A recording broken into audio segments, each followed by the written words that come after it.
Over the weekend, the Vatican provided the world with the textbook case of either mixed messaging or outright deception on the issue of the Acronym agenda and the growing normalization and acceptance of sexual perversion fueled by mental illness.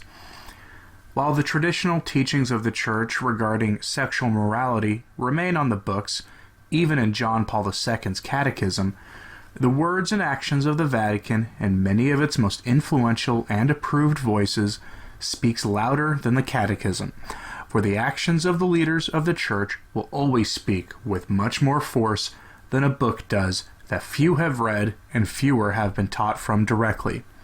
While we can appeal to natural law and human reason to guide our way, the truth is that so few understand the natural law that it has itself become distorted in a world where madness like "born this way" has become a mantra parroted mindlessly by the sheeple, especially when our shepherds themselves use that propaganda. The Vatican has been busy being mired in the moral quagmire that always comes with entertaining the Acronym agenda. Over the weekend, a few news stories broke that require visiting. First, I wanted to let my audience know that I am still accepting submissions of articles, poetry, art, and other media for the blog returntotradition.org. Submissions can be sent to the email address listed in the description of this video. Also, we are close to having enough patrons that I will soon start doing patron-only live streams, where I'll answer questions from the audience on a regular basis, and I might even appear on camera. For as little as $1 a month, you can get in on the fun, so head over to Subscribestar or Patreon and become a supporter. Links are in the description below. Thanks, and on to today's news. On Friday, Cardinal Parolin, a Papa-Bill candidate in the next conclave, who should send anyone concerned about the coming of a Peter the Roman figure into the papacy running to the confessional gripping their rosary, met with a group of 51 Acronym activists, politicians, and judges working to decriminalize sexual perversion in the developing and underdeveloped world.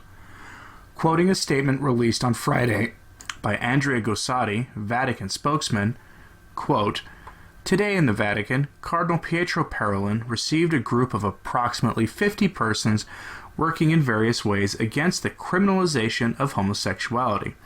During the meeting, research on the criminalization of homosexual relationships in the Caribbean was presented to the Vatican Secretary of State.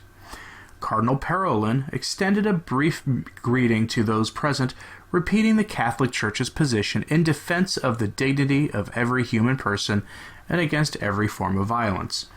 After having listened to the presentations of some of the participants at the meeting, Cardinal Parolin then assured them that he would inform the Holy Father of the contents of the research." End quote. While this meeting focused on the Caribbean, half a world away, the tiny nation of Brunei announced that it would be executing those who engage in sexual perversion by means of death by stoning in accordance with Sharia law. This announcement set the secular world in a lather, with our moral betters in Hollywood leading boycotts of hotels owned by the Brunei royals. It is quite a dichotomy to behold, with the Church of Christ working openly to normalize sexual perversion, while the enemies of Christ uphold the natural law in a disordered manner.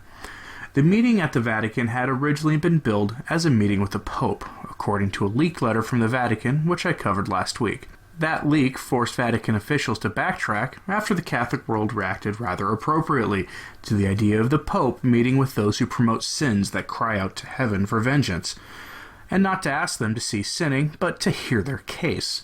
We truly live in clown world, and the Church is in the clutches of the clowns themselves. The Catechism of John Paul II states bluntly that sexual perversion of the kind we are talking about is evil. This teaching is based on natural law, scripture, and tradition.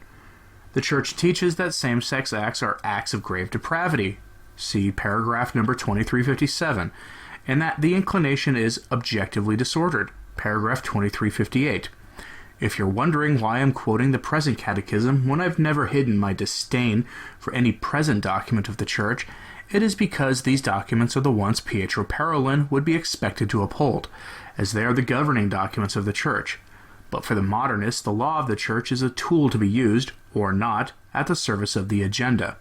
The meeting is reported to have highlighted the laws in 10 Caribbean countries that continue to criminalize these evil acts, and attitudes that lead to social violence, which acronym activists, of course, blame the Church for.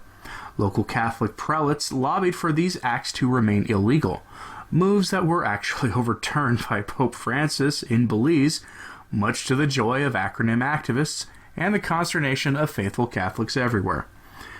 The issue at hand is whether the Church calls for violence against people who live this lifestyle. Far from it, but that has never stopped acronym activists from making that charge, while often allying themselves with Mohammedans in Western Europe, who do openly call for violence against sexual deviants. It would be a bizarre thing to comprehend if we did not understand that the enemies of Christ will ally themselves against the Church, even when logic and reason would demand otherwise, for those who engage in these acts and lobby professionally for them, to be normalized, have lost the use of their reason. This meeting in the Vatican was not merely with acronym activists. Those activists were supported by the Deutsche Bank. Rootless transnational banking elites were behind the normalization of the same-sex agenda in a way that would make Dr. E. Michael Jones smile, as they were proving his claim that usury and sodomy are inseparably linked. Deutsche Bank is part of a global business alliance called Open for Business, whose members include Accenture, Brunswick Group, EY, IBM, Microsoft, Linklaters, and Virgin Atlantic, who all took part in the private audience with Cardinal Parolin. Open for Business also works with the United Nations High Commissioner for Human Rights, all of whom together have targeted Africa for normalizing depravity next. Africa is one of the last bastions of Catholic orthodoxy on a large scale, and the rootless transnational usurers will shake bags of silver at the leaders of Africa to get them to betray the natural law. If you wonder why I use the term globo homo to describe the normalization of the acronym agenda and sexual perversion writ large, now you know why. But if you don't understand why we get mixed messages from the Vatican on the acronym agenda, to illustrate the other stories that broke in the news over the weekend involve priests suffering from mental disorders of same-sex attraction. On March 31st, Father Pierre Valkering publicly revealed his disordered attractions after Sunday Mass, and has since gone on to reach out to the so-called acronym community, allegedly on behalf of Pope Francis. At least he did very briefly. This priest had taken a sabbatical in 2016 in Rome and studied pro-acronym homilies by priests and bishops who promoted the agenda, and even met with the Pope, who he claims told him, and I quote, "I pay attention to these people. I carry them with me in my heart. I want to tell them that and greet them." End quote. Father Valkering has been increasingly public about his ministry to normalize perversion over the last few years, culminating in his own coming out on March 31st, which should have surprised no one given his attempts to participate in Dutch parades celebrating the first deadly sin, much to the consternation of his bishop, who had to order him to not participate. Quoting the LifeSite article on this priest directly, he admits to even possibly breaking his vows, but managed to somehow keep his collar, again, at least briefly. Quote, "He has admitted to having a long-lasting relationship of 17 years with a gay man named Jasper, whom he sees every Friday evening. For several years, he also spent the night with him, but that was quite some years ago, and it stopped. Also because I wanted to pray in church on Saturday mornings," he told reporters. Having acknowledged frequent visits to gay saunas, dark rooms, and the like, until about 15 years ago, Valkering also admitted to a porn addiction that locked him to his computer until the small hours of the morning. He says his coming out that Sunday has made this addiction disappear. End quote. I bet he thinks that. Father Valkering remained in collar and active ministry, although we'll get to that briefly, despite his bishop being long aware of his tendencies, illustrating that one effect of modernism is paralyzing some bishops and priests in their cowardice. This all led to a suspension on the 4th of April. That might seem like a bold move that undermines my claim of cowardice, but his bishop told a local acronym paper that he thanked Father Valkering for his candor. Apparently, the bishop had asked him if he kept his vow of celibacy, and had been told by the priest that he was managing his celibacy in a responsible manner, whatever that means. His public admission of violating his vows was enough to break the bishop out of his stupor. What helped was that Father Valkering published a book on the matter, and didn't inform his bishop, only found out because the priest made the book available after his announcement at Mass. That book was what he'd been working on while he was on sabbatical.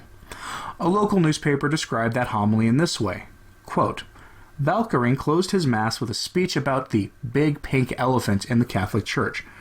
Wearing what they call a pink robe, which he was allowed to wear because the color is part of the fourth Sunday of Lent, the 57-year-old priest criticized the silence that reigns around same-sex attraction in the Church. I suffered a lot from that, he said. Valkyrie spoke about his life as a latent homosexual, also describing visits to gay saunas and dark rooms, end quote. Perhaps the word latent is inaccurate, since those who would visit saunas and dark rooms would certainly be active in the lifestyle. Imagine a former smoker visiting a smoking parlor but not smoking, and you begin to understand the absurdity of the situation. It appears that it takes truly amazing levels of perversity for the typical bishop to act. Perhaps the bishop can be forgiven some on this score, for the Vatican has been making overt signs for some time that the Acronym agenda was going to be embraced, even if softly, amid a campaign to slowly normalize perversion despite it being in violation of natural law and the law of the Church, which itself is supposed to reflect the natural law. What are we to think of this situation when we know that the Vatican is dominated by perverts? What are we to think when figures like Father Valkyrie admit that he was in Rome, that the Vatican teamed with obvious perverts? Perhaps it shouldn't be surprising that a bishop would be paralyzed in acting until it became such a problem that he had no choice but to act. For if Rome is cozying up with those advocating the rejection of the natural law, then what good does upholding the law of the Church do? As always, thank you for listening and for your support. Pray and do acts of penance for the liberation and exaltation of the Church. I'm Anthony Stein. Ave Maria.